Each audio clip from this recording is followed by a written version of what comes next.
I'm going to preview the Baylor at Kansas women's soccer game. That game will be played on September 28th at 7 p.m. Central Time on ESPN Plus, or there's live stats as well.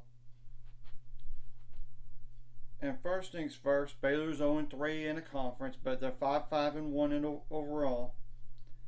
But they have played the three best teams in the Big 12 up to this point in Texas, BYU, Texas Tech. And I do not know what the weather is going to be in Lawrence, Kansas, because I'm doing this in advance. And of course, if there's a rain delay or a weather delay, you got to stay loose and stay focused, of course, while being focused for the game as well. So I'm just saying that, just to say it, because weather delays can happen, first of all. But Baylor is not the only team that is 0-3 in the conference in the sport. Houston is 0-3. Iowa State's even 0-3. So, yeah. And Kansas, by the way, is 3-5 on the year, but they are 0-2-1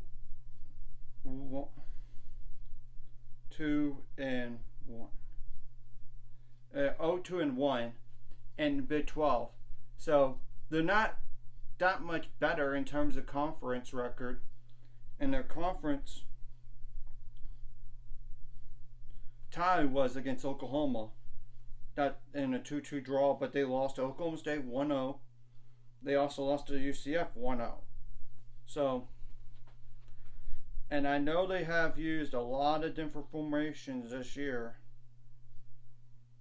but the trick with them is how many on some of these formations, how many defenders do they use, midfielders do they use, and forwards at times. Definitely, sometimes it's like 2 to 4 defenders, 2 4 midfielders, 2 forwards, 2 4 defenders, 3 to 5 midfielders, 3 or 4 forwards. That's happened twice, and the first thing I said, like, that happened 3 times, and I'll put that in the description below so y'all can see it. And 3 defenders, 3 to 5 defenders, 2 to 4 midfielders, 1 to 3 forwards used 4 times this year, 4 defenders, 5 midfielders, 1 forward used 1 time this year, and that was a definite on that, by the way. But last game was like 3 or 4 defenders, 3 or 4 midfielders, and then 3 forwards used 1 time. And I just don't know if that one player is a defender or a midfielder, how they used it, because on the live stats for the games, or even in actually games I've done and try to keep track of the number of starts per player, it doesn't necessarily tell you what position do they play. Did they play in the game? So that's just to throw something out there. Obviously, Melania Paysar, number 1, is a player to keep an eye on because of number 1, she's the starting goalie for the team, 5'11" tall. That's a senior, 10 goals allowed and 49 saves. Now, what are some other players to keep an eye on? I'm going to just list all the players that have scored this year to be clear. Olivia Page, number 2, 5'10" defender. That's a freshman, 1 goal and 5 shots attempted and 1 assist. Raina Childers, number 7, 5'6" midfielder / defender. Midfielder. That's a junior, 2 goals and 8 shots attempted. Brees Servants, number 12, 5'10" forward. That's a senior, 2 goals on 18 shots attempted and 1 assist. Lexi Watts, number 18, 5'7" forward. That's a sophomore, 2 goals on 29 shots attempted. Number 19, Katie Dreyer, 6-foot defender / midfielder. That's a senior, 1 goal and 5 shots attempted. Haley Clark, number 21, 5'5" midfielder / forward, 4 goals and 12 shots attempted. Yeah, that's a brilliant person. And 5 assists as well. So, yeah, that's another. Yeah, that's why. Avery Smith, number 24, 5'7" midfielder. That's a senior, 3 goals and 19 shots attempted and 1 assist.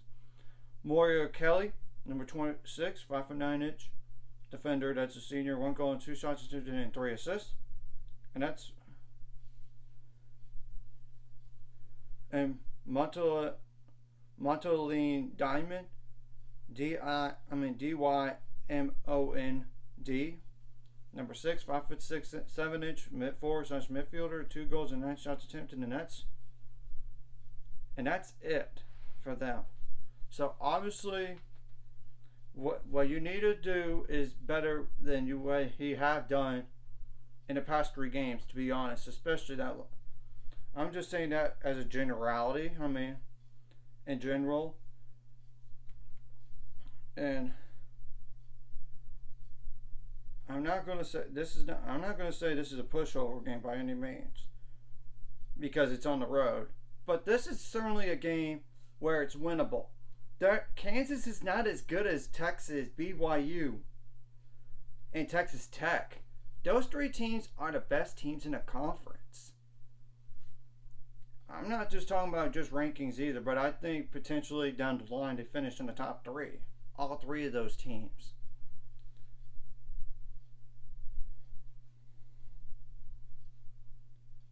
I just know we gotta have more shots than the opponent. I mean, like, of course, you want to have more corner kicks. You want to dominate the time possession and don't turn the ball over on your own side of the field and score goals for the change. And the thing is about it doesn't have to be pretty goals. It could be ugly. Of course, you got to execute your set pieces like corner kicks, free kicks, offensively, and of course defensively. You got to stay sound and be aggressive. Of course, you don't want to have any yellow cards, because a certain amount of yellow cards in the season, you get suspended. Of course, if you get a red card, you're not going to play the next game. I'm just putting that up front, and I don't know about Kansas on the yellow cards, red card situation, by the way. I don't. So that's just a quick FYI on that. And I would also say we need to keep the ball on Kansas' side of the field a lot, opposing side of the field a lot better than we have done recently. I mean, in conference games, that is. I mean, you don't want to be so on the defense. Of course, you gotta have really good passing. That would help too. I mean, of course, you gotta win every 50-50 ball.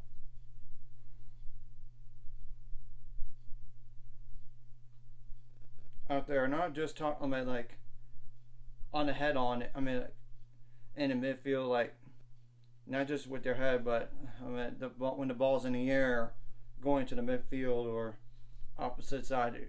Of course, you want to get the first one, but you got to get the second one as well. And if, of course, you're on the defense and you got to clear that ball out and it's on your side of the field, you got to clear the ball out immediately. I'm just telling the truth, and don't allow Kansas so many shots when compared to you. I would also say make every shot for them be difficult and not like easy goals allowed here at all. Of course, you got to ignore the road environment, and I know Michelle Lerner and staff are going to work on what they had done recently in terms of the last game and correct all those mistakes while trying to get better as well, since they now know where they're at when compared to the best 3 teams in the conference, and just try to improve. And I'm just telling the truth about that.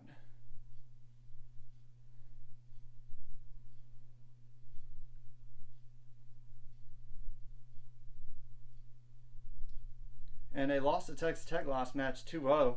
It's better than 4-0 in the first 2 matches, but still a loss is a loss, honestly. And Michelle Lerner said, we're playing the way you would expect a freshman and sophomore to play. And this team is growing up together. And while we've taken some strides this year, we haven't jumped from freshman to senior. So you just got to make more strides. I mean, you got to be better. You got to be better in the final third of the field. You got to be more attacking, and of course, the decision making in the final third needs to be better. I mean, we can't. It doesn't have to be like perfect chances, or we want to score some nice goals, but it's not always going to be beautiful. We got to be both beautiful and ugly. So, yeah, it's kind of what I said earlier, and we needed more. They need more from the outside backs to get involved in the attack and to switch the ball during the midfield to our outside backs. And granted, Jaden Pedersen for Baylor did not play last game, and because of a rolled ankle. And I know we had to rely on Simonin and René Vargas, but René Vargas played last year. But the point remains, we were down a starter. Hopefully, it'd be due to injury. Hopefully, she plays. If not, next player up. I mean, and that's the truth. And of course, you gotta have some individuals like take individual responsibility, and take more responsibility on their part. I mean, that's the truth. Of course, you got to be really good in 1v1 situations defensively. And there's still a lot of conference games left, like she said. And we play the three best teams straight away. And while that's not an excuse, it's obvious right now that it's not us. Yeah, you're on 3 for a reason. I mean, you play the 3 best teams. And you try to let's take a step back from that last game and then come out with a lot of energy from the jump and get on Kansas early. And keep that energy all game long. I mean, I'm just saying that because it would really help take away the crowd necessarily. And of course, you cannot rely on officials to call a foul in the box or a handball in the box, either on you or against you. But obviously, you don't want to have a foul in the box or a handball in the box defensively. But if offensively that occurs, you got to execute your penalty kick and score. I mean, that's the easiest way to score is through a PK. To be honest, I mean, it's just you and a goalie, and it's just a guessing game for the goalie all day. I mean, I'm just telling the truth on that. So that's just saying some stuff right there, and you got to find a way to win possession of the ball. I mean, you can't give the ball away on your own end, like I said, and you got to keep the ball moving. You can't get out physical either. So anyways, if you like this content and like and subscribe it, see you guys later. We're on the road to 600 subscribers now. Let's go. And I will put the outlook on Kansas in the description below so y'all can see. And I did list on there the numbers, the names, the height, and the classification, as well as how many defenders, how many midfielders, how many forwards have they used at times this year.